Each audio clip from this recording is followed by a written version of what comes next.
میں تو اپنے دوستوں کو کہا کرتا ہوں کہ جب بچوں کو خرچی کے پیسے دیں تو اس وقت ہی ان کو تھوڑے سے زیادہ دیں اور ان کو کہیں کہ یہ کسی اپنے کمزور دوست کو دینا، راستے کے اندر کوئی سائل ہوا تو اس کو دینا، اور وہ بھی ان کی عزت نفس کا خیال رکھتے ہوئے۔ یہ جو نمائش کا جذبہ پیدا ہو گیا اور یہ جو سیلفی کا زمانہ آیا، اور اس نے تو رہی صحیح کسر ہی نکال دی۔ وہ کسی زمانے میں کہتے تھے نیکی کر دریا میں ڈال، اور پھر وہ زمانہ آیا کہ نیکی کر اخبار میں ڈال، اور اب نیکی کر فیس بک پہ ڈال۔ اب تو وہ تقوی، وہ جو للہیت، وہ تو ختم ہوتی چلی جا رہی ہے۔ آج کل وہ اجتماعی شادیوں کا ایک رواج پیدا ہوا۔ ایک دفعہ مجبور ہو کے مجھے کہیں جانا بھی پڑا، تو وہ میرا پہلا اور آخری موقع تھا۔ تو میں نے وہاں کہا کہ آپ نے مجھے جس مقصد کے لیے بلایا ہے، میں اچھائی کے کاموں کی تحسین کرتا ہوں، لیکن یہ منظر آپ کا مجھے اچھا اس لیے نہیں لگا کہ زندگی میں 3 مرحلے ہر شخص پہ آتے ہیں جب وہ مہمان خصوصی ہوتا ہے۔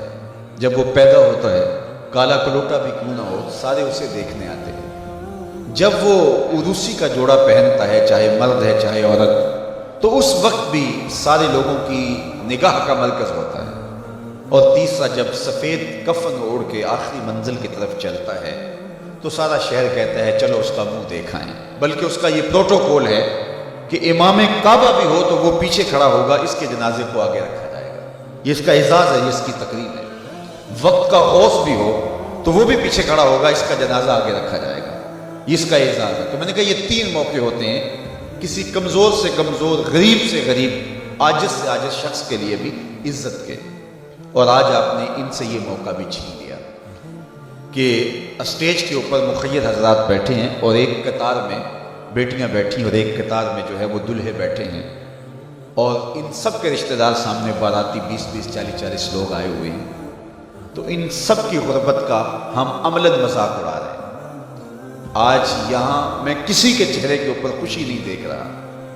اگر مسکراہٹ ہے تو وہ مصنوعی مسکراہٹ ہے۔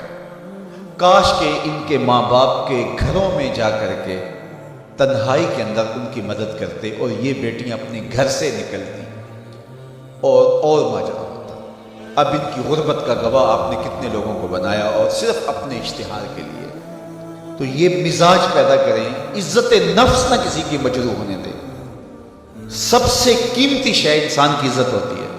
کبھی آپ نے دیکھا ہو بارش پڑی ہو اور کیچڑ ہو اور کوئی بندہ پھسل کے گر جائے تو وہ بعد میں دیکھتا ہے کہ مجھے چوٹ آئی ہے کہ نہیں، پہلے یہ دیکھتا مجھے کسی نے دیکھا تو نہیں۔ اس کا مطلب یہ ہے اس کو اپنی جان سے عزیز اپنی عزت ہے۔ تو مت کسی کی عزت پہ انگلی اٹھائیں، مت کسی کی تذلیل کا سبب بنیں، مت کسی کی رسوائی کا ذریعہ بنیں۔ لوگوں کو عزت دیں۔ جب تک غلامی موجود رہی، حضور نے فرمایا کہ جو خود کھاتے اسے کھلاؤ، جو خود پہنتے اسے پہناؤ۔ وہ تمہارے بھائی لگتے ہیں، ان کے ساتھ حسن سلوک کرو۔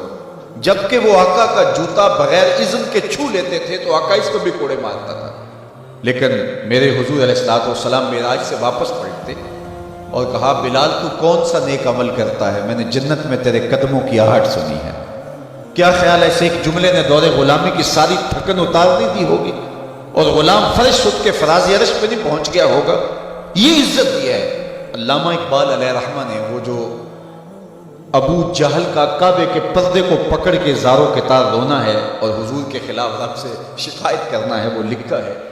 تو اس میں جو شکایتیں لگاتا ہے ابو جہل کعبے کے غلاف کو پکڑ کے، تو اس میں ایک شکایت یہ لگاتا ہے کہ از محمد سینہ ما زار زار، ہمارا سینہ بڑا دکھی ہو گیا ہے، اس شخص نے تو ہمارے نظم کو خراب کر دیا ہے۔ با غلام خیش بر یکخاں نشست، یہ جو دین لے کر آیا ہے اس دین کے اندر یہ سبق ہے کہ غلام اور آقا ایک دسترخوان پہ بیٹھیں گے، اور اگر غلام اور آقا ایک دسترخوان پہ بیٹھ جاتے ہیں تو پھر کہاں گیا ہمارا قریش کا سردار ہونا؟ تو یہ تو ہمارا سب سسٹم تلپٹ ہو جائے گا۔